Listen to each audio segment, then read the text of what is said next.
வணக்கம். இந்த செக்மெண்ட் சமையல்.com. சமையல்.com உங்களோட ஃபேவரட் ரெசிபீஸை நான் உங்களுக்காக ஷேர் பண்ணுறேன். அந்த விதத்தில் இன்னைக்கு திண்டுக்கல்ல இருந்து மரியா தமயந்தி அமைச்சிருக்காங்க கேரட் கட்லெட்.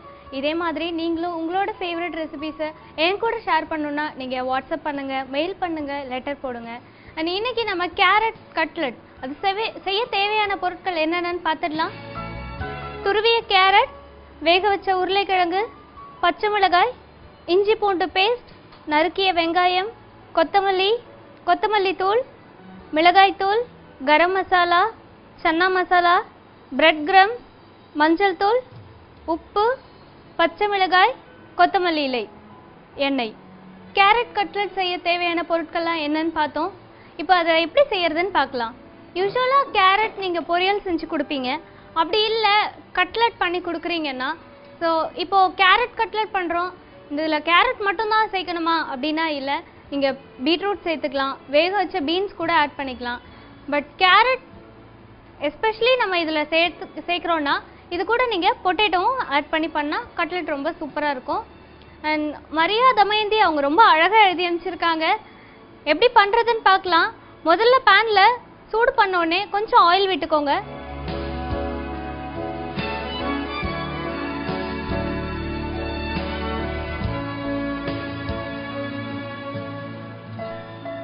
ஆயில் இப்போ சூடாயிடுச்சு. அடுத்ததாக நம்ம இங்கே கட் பண்ண ஆனியன் இருக்குது. ஆனியன் எந்த அளவுக்கு சாப் பண்ண முடியுமோ சின்ன சின்னதாக சாப் பண்ணிக்கோங்க.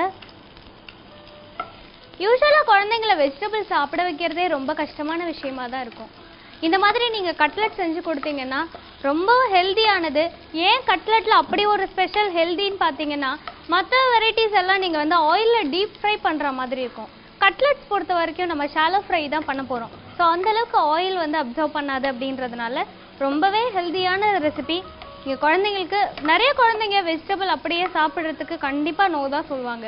ஸோ கேரட்டெல்லாம் நம்ம இப்படி சாப்பிட வச்சா, அதுவும் இல்லாமல் இதில் பொட்டேட்டோ ஆட் பண்ணுறதுனால குழந்தைங்களோட வெயிட் இன்க்ரீஸ் ஆகிறது ஒரு கிராஜுவலாக இன்க்ரீஸ் ஆகணும், ஒரு குட் வேல குழந்தைங்களோட வெயிட் இன்க்ரீஸ் ஆகணுங்கிறப்போ இந்த மாதிரி பொட்டேட்டோ கேரட்ஸ் எல்லாம் போட்டு நீங்கள் கட்லெட் செஞ்சு கொடுத்தீங்கன்னா ரொம்பவே அது யூஸ்ஃபுல்லாக இருக்கும். ஆனியன் கொஞ்சம் இன்னும் வேகணுன்றதுக்காக கொஞ்சமாக உப்பு சேர்த்துக்கலாம்.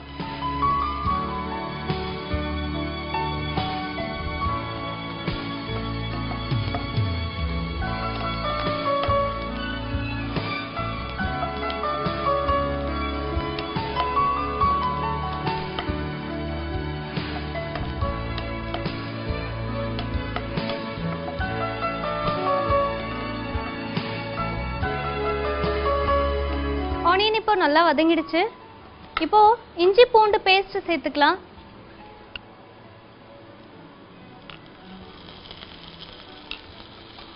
இஞ்சி பூண்டு பேஸ்ட் சேர்த்ததுக்கு அப்புறம் நல்லா இதோட வாசனை போற அளவுக்கு இதையும் நம்ம வதக்கிடலாம். இதுக்கப்புறம் நம்ம துருவி வச்ச கேரட் இது கூட ஆட் பண்ணலாம்.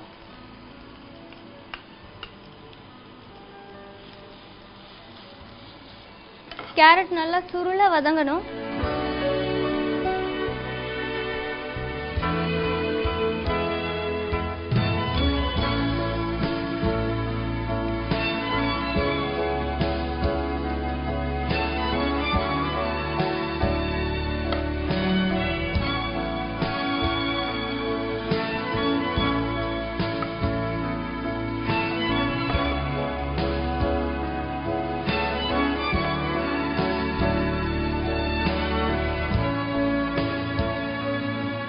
கேரட் இப்போ நல்லா வதங்கிடுச்சு.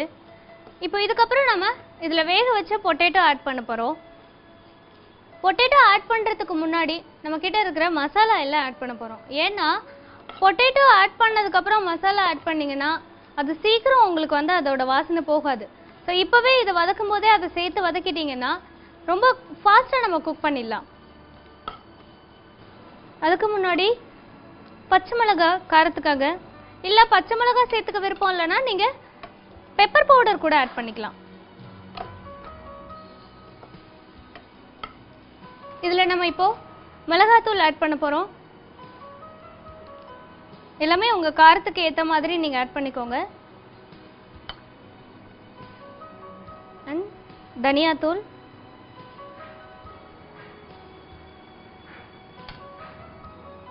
கரம் மசாலா.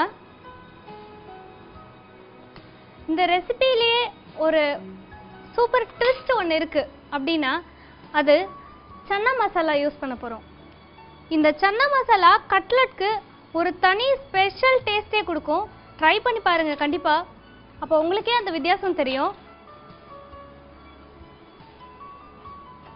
மசாலா எல்லாம் சேர்த்து நல்லா மிக்ஸ் பண்ணோம். எல்லாம் வாசனை போகிற அளவுக்கு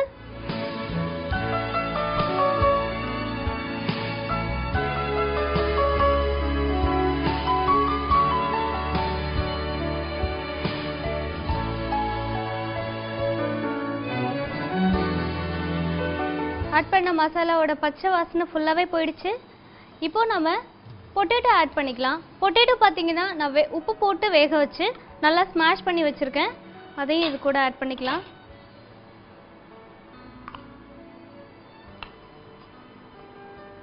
நல்லா இந்த கேரட்டும் பொட்டேட்டோவையும் நம்ம மிக்ஸ் பண்ணணும். பொட்டேட்டோவை நீங்கள் எப்போவும் கையாலே ஸ்மாஷ் பண்ணுங்கள். மிக்சியில் போட்டிங்கன்னா ரொம்ப அப்படியே கூழ் மாதிரி ஆகிடும். ஒரு கட்லெட்கான டெக்ஸ்சரே உங்களுக்கு கிடைக்காம போய்டும். அதுக்கப்புறம்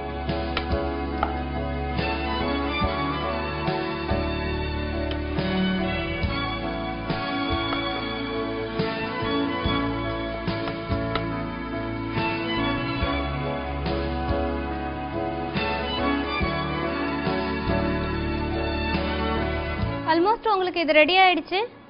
இப்போ கடைசியா நம்ம கொத்தமல்லி இலை சேர்த்துக்கலாம். நல்லா இதை ஸ்மாஷ் பண்ணி மிக்ஸ் பண்ணி எடுத்துக்கணும். இது கொஞ்சம் சூடு ஆறுனதுக்கப்புறம் நம்ம ஷாலோ ஃப்ரை பண்ண போகிறோம். கட்லெட் அப்படிங்கும்போது நீங்கள் நிறைய ஷேப்ஸ் பண்ணி குழந்தைங்களை இம்ப்ரெஸ் பண்ணலாம். ஆல்மோஸ்ட் இது ரெடி ஆயிடுச்சு. இப்போ ஃப்ளேம் ஆஃப் பண்ணிக்கிறேன். கொஞ்சம் சூடு ஆற விட்டு அடுத்து ஷாலோ ஃப்ரை பண்ணலாம்.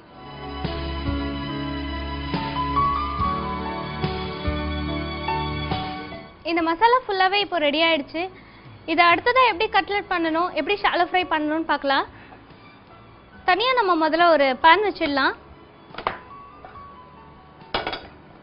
நான் இங்கே பிரெட் கிரம்ஸ் வச்சுருக்கேன். பேன் கொஞ்சம் ஹீட் ஆகிடுச்சு. ஆயில், ரொம்ப ஆயில் வேண்டாம், தேவைன்னா கூட அப்புறமா ஆட் பண்ணிக்கலாம்.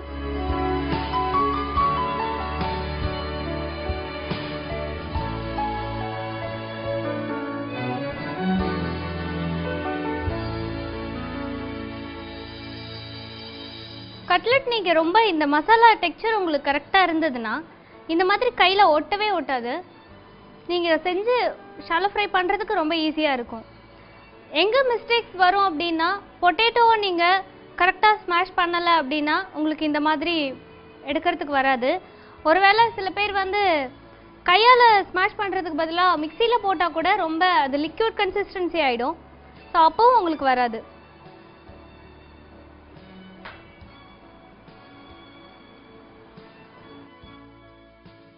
பிரெட் கிரம்ஸில் நல்லா ரெண்டு பக்கமும் நான் புரட்டி எடுத்துட்டேன். ஸோ இதே மாதிரி கொஞ்சம் கொஞ்சமாக இதில் இருக்கிறது எல்லாத்தையும் போடலாம்.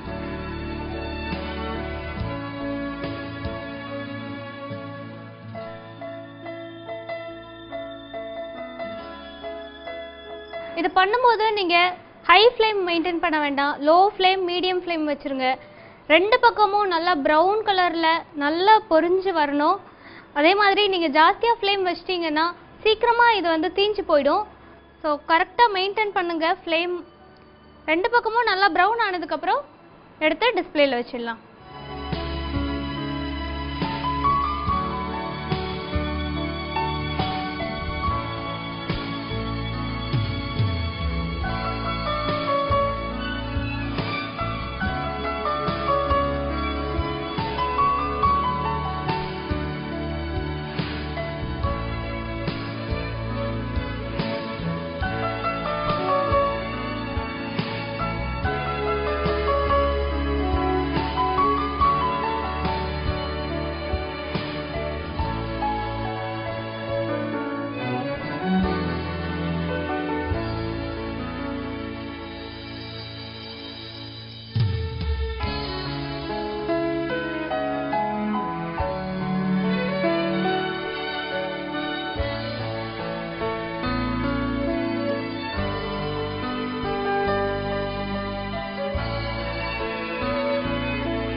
ரொம்ப ஹெல்த்தியான டேஸ்டியான கேரட் கட்லெட் ரெடி ஆயிடுச்சு.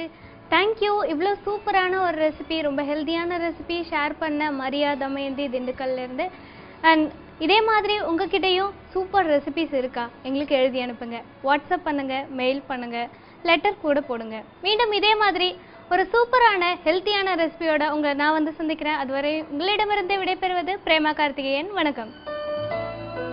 கேரட் கட்லெட் எப்படி செய்யறதுன்னு ஒரு ரீகேப் பார்க்கலாம். முதல்ல கடாயில் எண்ணெய் ஊற்றி எண்ணெய் சூடானதுக்கப்புறம் வெங்காயம் சேர்த்து நல்லா வதக்கிக்கோங்க. இஞ்சி பூண்டு பேஸ்ட் சேர்த்து நல்லா வதங்கினதுக்கப்புறம் கேரட், மிளகாய்த்தூள், மல்லித்தூள், கரம் மசாலா, சன்னா மசாலா இதெல்லாம் சேர்த்து உப்பு சேர்த்து நல்லா வதக்கிக்கோங்க.